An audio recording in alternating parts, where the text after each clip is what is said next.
नमस्कार साथियों। BA second year sociology के इस प्रश्न पत्र में हम भारत की प्रमुख सामाजिक समस्याओं के अंतर्गत भ्रष्टाचार के बारे में पढ़ेंगे। वर्तमान समय में भ्रष्टाचार की समस्या सभी देशों में पाई जाती है और इसका जो रूप है वो सभी देशों में अलग अलग है। साथियों, ये जो भ्रष्टाचार की समस्या है ये प्राचीन समय में भी छोटे छोटे राज्य होने और आमने सामने के घनिष्ठ संबंध तथा पारस्परिक परिचय के कारण इतनी ज़्यादा गंभीर नहीं थी, लेकिन आज के समय में ये समस्या अपने विकराल रूप में है। उस समय अधिकारियों का अधिकार क्षेत्र भी सीमित था, अतः उनके भ्रष्ट होने के अवसर कम थे। लघु समाज और प्राचीन समाजों में राजनीतिक पद उच्च जातियों के लोगों के पास ही थे, अतः उस समय भ्रष्टाचार कुछ सीमित लोगों तक ही व्याप्त था। चाणक्य ने अपनी पुस्तक अर्थशास्त्र में भी भ्रष्टाचारों के विभिन्न रूपों का उल्लेख किया है। अंग्रेजी राज्य की स्थापना और विशेषतः स्वतंत्रता प्राप्ति के पश्चात भारत में सार्वजनिक जीवन में भ्रष्टाचार काफ़ी बढ़ गया है। भ्रष्टाचार में व्यक्ति सामाजिक नियमों का सोच समझकर उल्लंघन करता है तथा अपने स्वार्थ की पूर्ति के लिए दूसरे के हितों की अवहेलना करता है। भ्रष्टाचार में एक व्यक्ति व्यक्तिगत लाभ के लिए अपने अधिकारों का दुरुपयोग करता है, मिलावट करता है, रिश्वत लेता है। निर्माण के कार्यों में घटिया स्तर की वस्तुओं का उपयोग, पक्षपात का सहारा लेना आदि भ्रष्टाचार के रूप है। आज़ादी के बाद भारत में भ्रष्टाचार की मात्रा बढ़ी है और व्यापारी, उद्योगपति, विधायक, मंत्री, डॉक्टर, इंजीनियर, प्रशासक, राजनीतिज्ञों द्वारा भ्रष्टाचार किए जाने के अनेक मामले प्रकाश में आए हैं। हालांकि इनके निवारण के लिए समय समय पर कई विभागों और समितियों की स्थापना की जाती रही, किंतु भ्रष्टाचार उन्मूलन के स्थान पर इसमें बढ़ोतरी ही हुई है। बोफोर्स तोप कांड, पनडुब्बी कांड, बिहार का चारा घोटाला, हवाला कांड, पंजाब लोक सेवा आयोग में नियुक्तियों संबंधी घोटाला, 2G स्पेक्ट्रम आदि उच्च स्तर पर राजनीतिक और प्रशासकीय भ्रष्टाचार के ज्वलंत उदाहरण हैं, जिसमें अखिल भारतीय स्तर के राजनेता और उच्च अधिकारी लिप्त रहे हैं। यह नैतिक पतन की चरम सीमा है और जिससे ऐसा प्रतीत होता है मानो रक्षक ही भक्षक बन गया है। देश के एक उच्च अधिकारी के अनुसार भ्रष्टाचार लोएस्ट रिस्क और हाईएस्ट प्रॉफिट वाला बिजनेस बन चुका है। अब हम देखते हैं भ्रष्टाचार की अवधारणा, the concept of the corruption. भ्रष्टाचार शब्द का प्रयोग बड़े व्यापक अर्थों में हुआ है। पुलिस एवं सरकारी अधिकारियों द्वारा घूस लेना, यौन अनाचार, व्यापारियों द्वारा कम तोलना, मिलावट करना, स्मगलिंग, कालाबाजारी, न्यायाधीश द्वारा पैसा लेकर अपराधी को मुक्त करना, चुनाव में जीतने के लिए गड़बड़ियां करना, चंदे की रकम में गोलमाल करना आदि सभी भ्रष्टाचार के अंतर्गत आते हैं। भ्रष्टाचार के स्थान पर अनुचित लाभ जिसे आप ग्राफ्ट कहते हैं, इस शब्द का भी प्रयोग किया जाता है।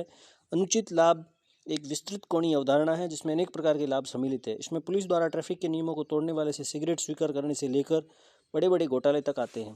ग्राफ्ट भ्रष्टाचार का एक चरण है। इसमें व्यक्ति अपनी शक्ति एवं राज्य के साधनों का व्यक्तिगत हितों और पार्टी के हितों के लिए दुरुपयोग करता है। यह लाभ आर्थिक ही हो या आवश्यक नहीं है, भ्रष्टाचार व्यक्तिगत लाभ के लिए भी किया जा सकता है।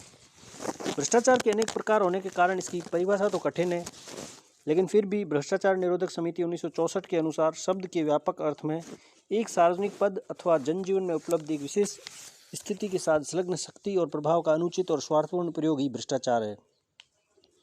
भारतीय दंड विधान की धारा 161 के अनुसार कोई भी सार्वजनिक कर्मचारी वैध पारिश्रमिक के अतिरिक्त अपने या किसी दूसरे व्यक्ति के लिए जब कोई लाभ इसलिए लेता है कि सरकारी निर्णय पक्षपातपूर्ण ढंग से किया जाए तो यह भ्रष्टाचार है तथा इससे संबंधित व्यक्ति भ्रष्टाचारी है। यह परिभाषा केवल राज्य कर्मचारियों तक ही सीमित है।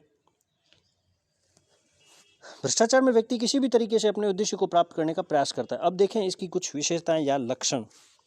भ्रष्टाचार की जो प्रमुख विशेषताएं हैं, भ्रष्टाचार में स्वार्थ पूर्ति के लिए लघु मार्ग अर्थात शॉर्टकट को अपनाया जाता है। इसमें नकद या वस्तु के रूप में घूस दी जाती है। इसमें अयोग्य के प्रति पक्षपात और योग्य प्रति अन्याय होता है। अंततः हानि समाज को होती है। लेन देन के सिद्धांत पर आधारित है। भ्रष्टाचार में पैसा उद्देश्य भी है और साधन भी है। भ्रष्टाचार में कानून या नियमों की अवहेलना की जाती है। कभी कभी कानून विपरीत न होने पर भी न्याय और नैतिकता के विरुद्ध आचरण भ्रष्टाचार कहलाता है। भ्रष्टाचार में व्यक्ति अपने निश्चित कर्तव्य का उल्लंघन करता है। भ्रष्टाचार में कर्तव्यों का जानबूझकर उल्लंघन किया जाता है और भ्रष्टाचार में कर्तव्यों का उल्लंघन प्रत्यक्ष या अप्रत्यक्ष रूप से कोई अनुचित लाभ उठाने के लिए किया जाता है। अब भ्रष्टाचार के प्रमुख कारण।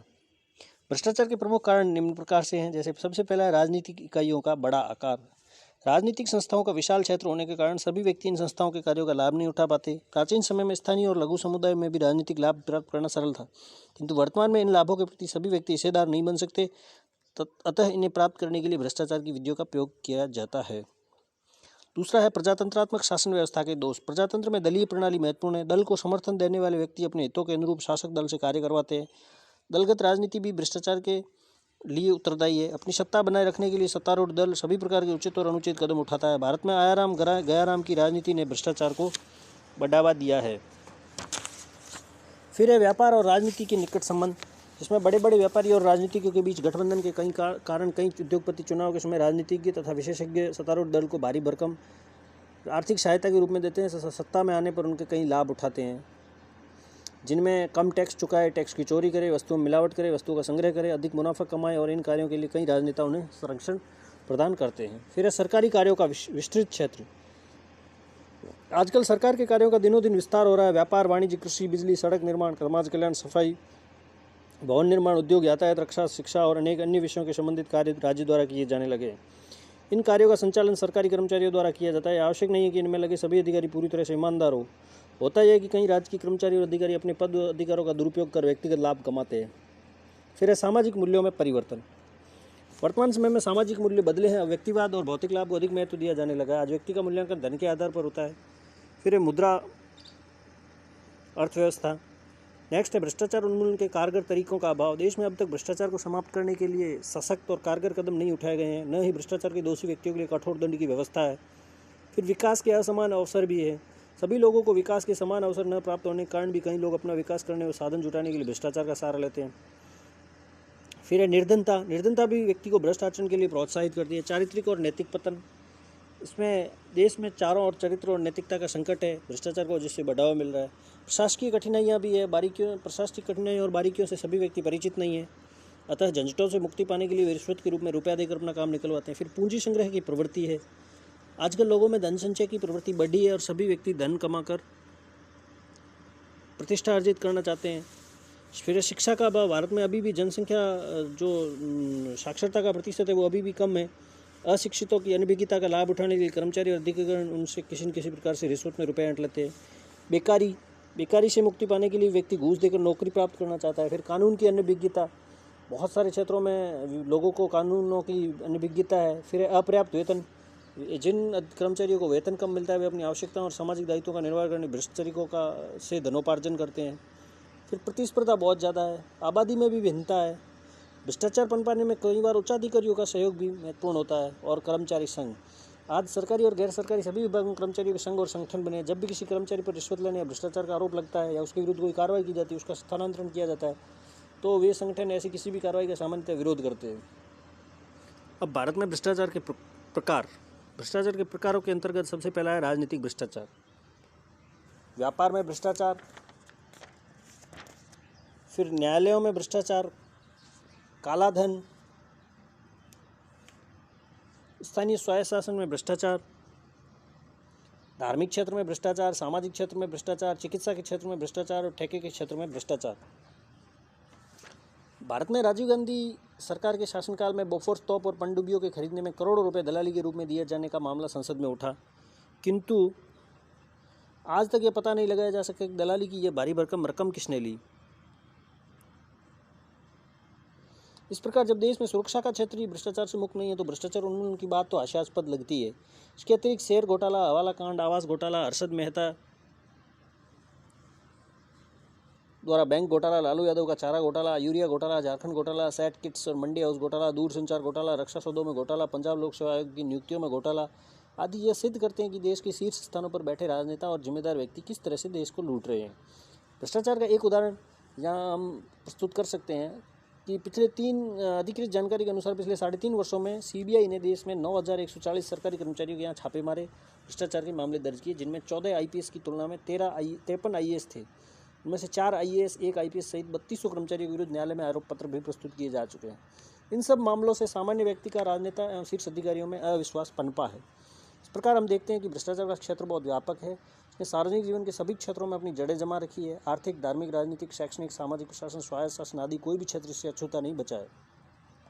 यहाँ तो यह कहावत चरितार्थ होती नजर आती, जो उपचार किए तो रो बढ़ता गया रोग।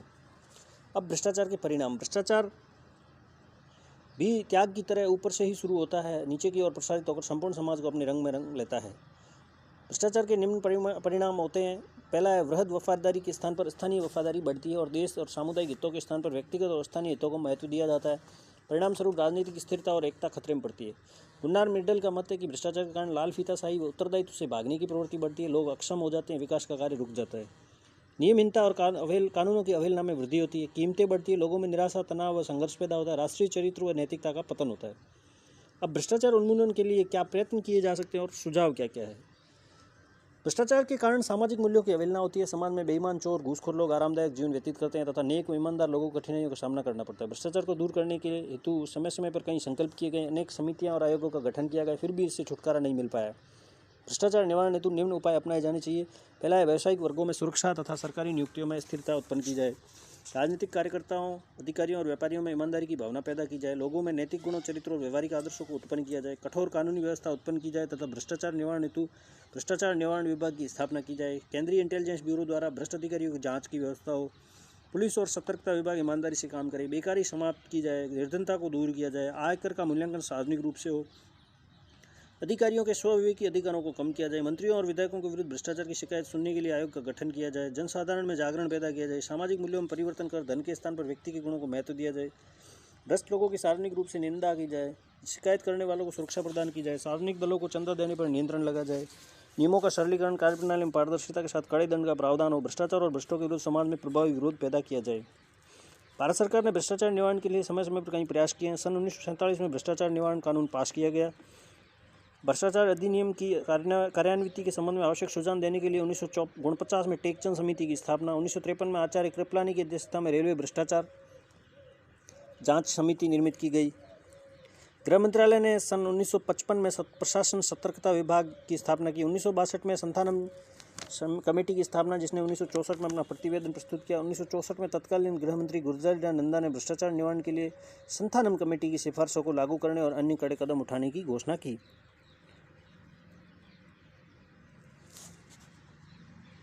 संथानम कमेटी ने भ्रष्टाचार निवारण के लिए निम्नलिखित सुझाव दिए, जिनके अंतर्गत सरकारी कर्मचारियों के लिए सर्वत्र एक सी आचार संहिता बनाई जाए। संविधान की उन धाराओं को बदला जाए जो अनुशासन की कार्रवाई में बाधक है। भ्रष्टाचार को रोकने के लिए योजनाबद्ध रूप से आर्थिक, सामाजिक और कानूनी और प्रशासनिक उपाय अपनाए जाए। भ्रष्टाचार से संबंधित सभी नियमों में उचित संशोधन किए जाए।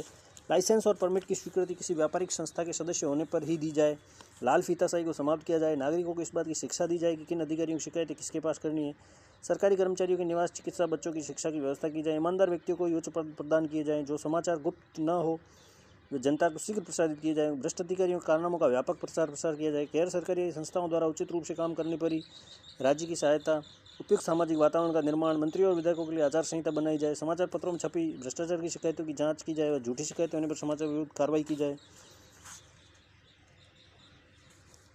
भ्रष्टाचार निवारण के लिए सदाचार समितियों का गठन किया जाए। इनके सदस्य रिश्वत न लेने व न देने की प्रतिज्ञा करें। इस प्रकार के कार्यों में लगे लोगों की क्रियाओं को उजागर करें। राजनीतिज्ञों एवं उच्चाधिकारियों भ्रष्टाचार के केंद्र होते हैं। अतः जब इनमें नैतिकता, सच्चाई, ईमानदारी, कर्तव्यनिष्ठा, देश प्रेम की भावना विकसित नहीं होगी, सार्वजनिक जीवन से भ्रष्टाचार का निवारण असंभव। अतः इन लोगों को समाज के सम्मुख अपना आदर्श प्रस्तुत करना चाहिए ताकि वे स्वयं दूसरों के लिए प्रेरणा का स्रोत बन सके। भ्रष्टाचार निवारण के लिए आवश्यक है कि भ्रष्टाचार में लिप्त लोगों को कठोर से कठोर दंड दिया जाए ताकि लोगों के सम्मुख उदाहरण प्रस्तुत हो तथा लोग दंड के भय से भ्रष्टाचारी तरीका नहीं अपनाएं।